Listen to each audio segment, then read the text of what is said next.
À la vue de ce que fait la reine des cryptos, le Bitcoin, on peut en douter, dans un environnement très clairement risk-off, mis également sous pression par les velléités agressives de la Réserve fédérale américaine, la Réserve fédérale américaine de Worst, et par des tensions géopolitiques qui s'apaisent, enfin qui restent quand même tapis. Les investisseurs également toujours méfiants à l'endroit de la tech US. Tout ça est de nature à pousser le Bitcoin vers le bas. Est-ce que ça peut durer selon vous? Sachant, je précise, avant qu'on lance l'enregistrement, que certains analystes parlent d'un Bitcoin à 40 000 dollars. Quant au BTC, lui, il est plus faible que l'Ethereum. Pourquoi?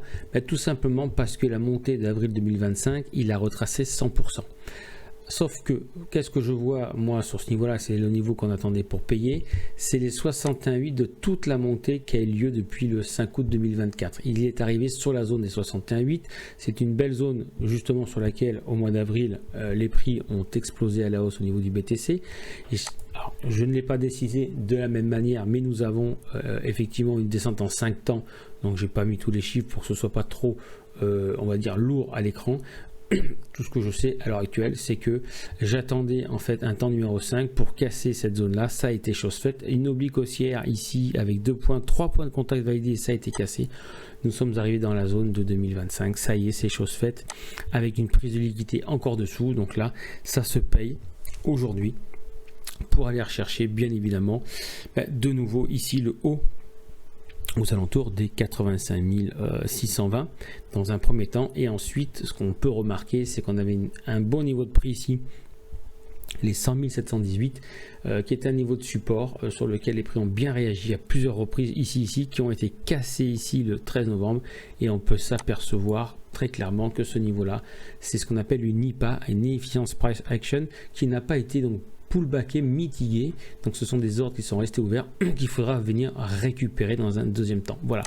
Donc pareillement que l'Ether, voilà, pour moi, c'est le moment de commencer à rentrer tout doucement à l'achat pour aller chercher tous ces différents niveaux. Voilà, j'ai fait le tour des 3 actifs.